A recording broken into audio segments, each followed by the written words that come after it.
So in this video we're going to discuss how to find the coefficients for binomial expansion without using Pascal's triangle. So a couple things that we have to talk about. There are some formulas that, not necessarily formulas that we work with, but ways that we can look at the terms or the position that it's at.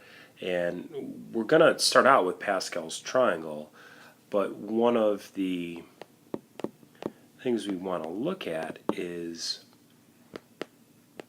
and we'll stop here, but the idea is if I want to find any one of these terms, I'm dealing with something that's of the third power, so n is equal to 3.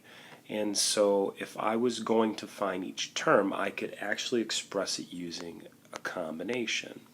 So this represents the zero term,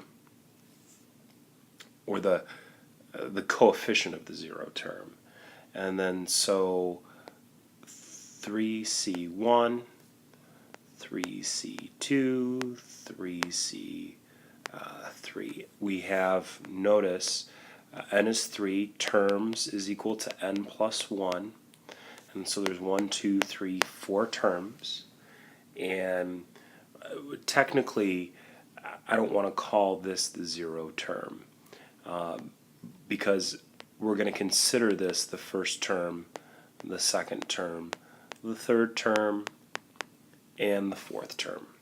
Now this is important because if I said find the seventh term, right, you don't have to write out all of the expansion. You can just use this to get that piece that you need instead of writing everything out.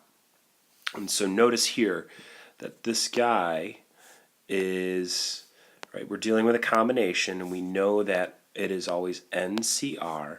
So this n value is coming from here. Okay, so it's the power. But our R value is always the term.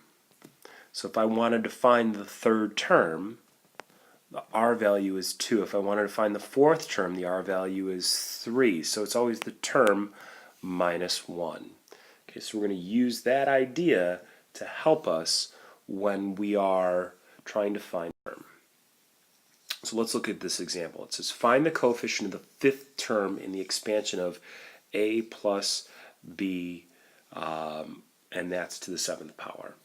So I'm not going to waste my time with Pascal's triangle. I'm actually going to use this idea that we just talked about. And so I know I can find any of the coefficients by using NCR. And these are just the coefficients of binomial expansion. We need to be careful because you know, this is just an A and B, but if there were numbers in here, we got to worry about that. And we'll do another example like that. So we know that n is equal to our exponent, and r is equal to our term minus 1. So I'm going to do a few things here. I know I'm looking for the fifth term.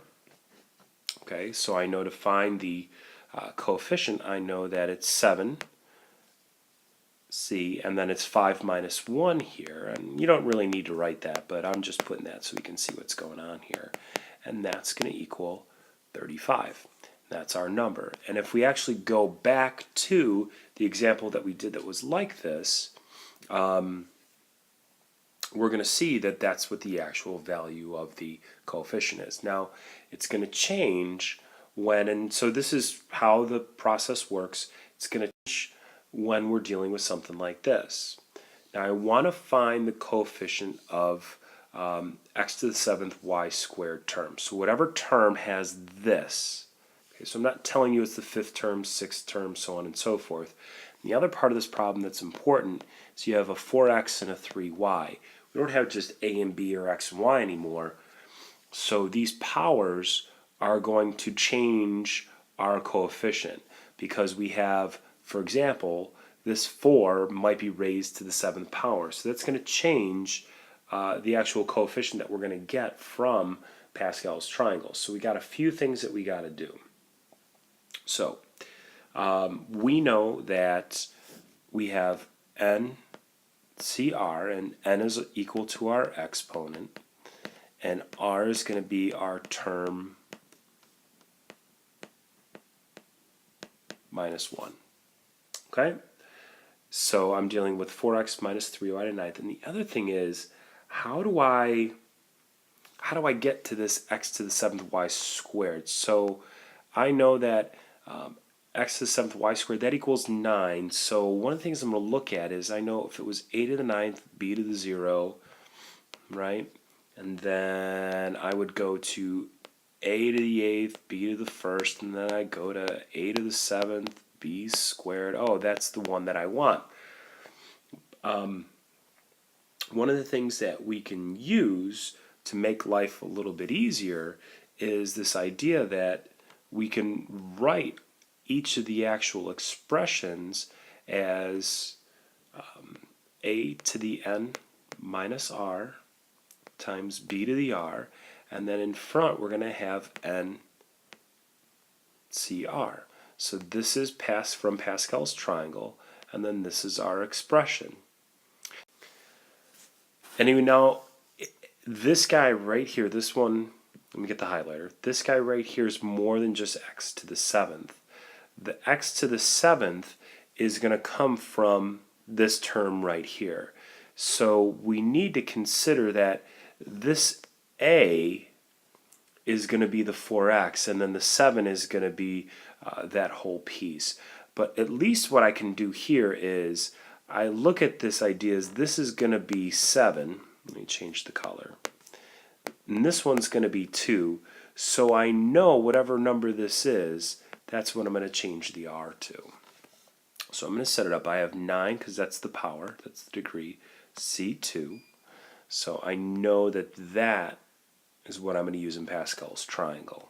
Okay, that is what I'm using in Pascal's triangle. And then I'm going to have the 4x to the 7th power and negative 3y to the 2nd power. And that is the term that we're looking for. I crank out my calculator, I get 9c2 is 36. Then I have 4 to the 7th, x to the 7th. This is all being multiplied. We know that negative 3 squared is 9y squared. I'd have to crank out my calculator for this, and I get 5,308,416. The term would be x to the 7th y squared. The coefficient's what we're asking for, and that would be what it is. Okay, so these are all different problems based on binomial expansion. We're going to do a little bit more with it after this lesson, but these videos here are a good resource, so rewind, fast forward, if you're catching on to it, and you can skip it and just go to the worksheets, that's great. But just make sure that if you're misunderstanding something that you go back to it and rewatch the video.